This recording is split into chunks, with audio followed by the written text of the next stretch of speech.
Halo semuanya, nama saya Fajar Anas.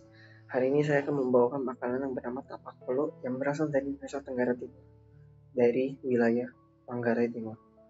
Menyebut tapak polo merupakan cara masak nasi orang Manggarai Timur. Tapak polo merupakan makanan tradisional yang sudah ada sejak zaman dahulu berbahan dasar beras merah.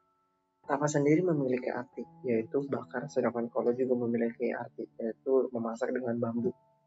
Jadi tapak polo memiliki arti memasak makanan di dalam bambu secara dibakar. Masyarakat NTT biasanya mengolah tapak polo disajikan dalam upacara adat. Beras yang digunakan untuk memasak tapak polo pun dipanen melalui serangkaian ritual adat yang dilakukan oleh para tetua-tetua adat. Tapak polo ini sangat sulit ditemukan sehari-hari. Biasanya warga lokal memasak tapak polo di rumah adat Gadang pada musim mulai tanam padi. Beberapa juga banyak yang memasak tapak polo di daerah pesawahan. Cara membuat tapak polo adalah beras merah pertama dicuci terlebih dahulu. Beras merah di daerah sana disebut dengan bealaka. Lalu dimasukkan ke dalam bambu kecil. Namun lubang bambu kecil diberi alas dengan daun enas supaya nasi yang dimasak bersih.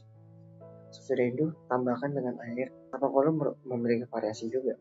Untuk yang beragamanya non-muslim biasanya menggunakan babi, sedangkan yang muslim biasanya tidak menggunakan daging babi dan diganti dengan daging ayam atau daging sapi. Kira-kira membutuhkan waktu 1 jam sampai 1,5 jam untuk membakar banyak tapak polo. Nah, jika tapak polo dibuat tanpa isian, lebih enak untuk disantap menggunakan ayam bersantan. Namun bagi para kaum muslim, diharapkan bertanya terlebih dahulu sebelum mengkonsumsi tapak polo. Karena tapak polo biasanya berisi daging babi isian yang haram untuk dikonsumsi bagi kaum non-muslim. Salah satu keunikan dari upacara panen adalah saat proses tapak polo, yang dimana biasanya tapak polo tersebut mempunyai nama, yaitu kolo wadah kudut helat atau paang bele, yang berarti nasi bambu khusus persembahan kepada nenek moyang.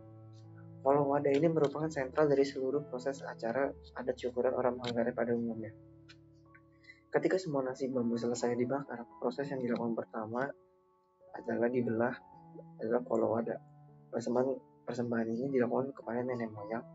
Setelah proses itu selesai, barulah nasi yang lain boleh dibelah untuk dikonsumsi secara bersama. Kolo merupakan makanan yang bersifat sakral dan tidak boleh sembarangan dibuat. Oleh karena itu, makanan ini termasuk salah satu warisan leluhur orang Manggarai yang patut dilestarikan. Nah, dari situ kita bisa tahu ya bahwa tapak polo ini tidak bisa dicari di mana-mana dan hanya dikonsumsi 1 kali dalam setahun.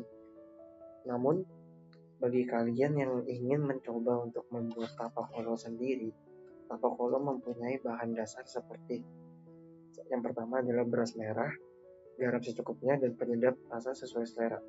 Peralatan kolo yang dibutuhkan adalah daun pisang secukupnya, bambu berdiameter 7 cm dan panjang 30 cm. Dan cara membuat tapak polo adalah 1. Siapkan bahan-bahan dan peralatan yang dibutuhkan. Jangan lupa memotong bambu disesuaikan dengan ukuran yang telah ditentukan. Cucilah beras sampai bersih, tiriskan dan campur dengan bumbu-bumbu yang ada di atas sesuai dengan yang diinginkan. Lalu tambahkan air dan aduk kembali. Masukkan beras tersebut ke dalam bambu, ratakan dan tutup kedua lubangnya menggunakan daun pisang atau daun enak. Bakar di atas bara api kurang lebih 1 jam sampai 1,5 jam. Angkat setelah matang dan sajikan. Namun, hal ini biasa disarankan untuk tidak dibuat sendiri karena merupakan penghinaan bagi masyarakat Manggarai yang menganggap sebagai tapak polo adalah makanan ritual atau makanan sakral. Nah, untuk akulturasi, tapak polo bisa dikonsumsi dengan seafood. Itu bisa dicampur juga dengan udang atau semacamnya. Dan juga bisa dicampur dengan sai sapi. Nah, sai sapi ini merupakan daging asap yang berasal dari Nusa Tenggara Timur juga. Ini bisa menjadi opsi bagi kaum non-muslim yang ada yang berkunjung ke daerah sana dan kebetulan menyaksikan tapak polo tersebut, untuk meminta menggunakan sai sapi agar tidak mengkonsumsi babi atau makanan haram tersebut. Sekian tapak polo dari Nusa Tenggara Timur. Terima kasih.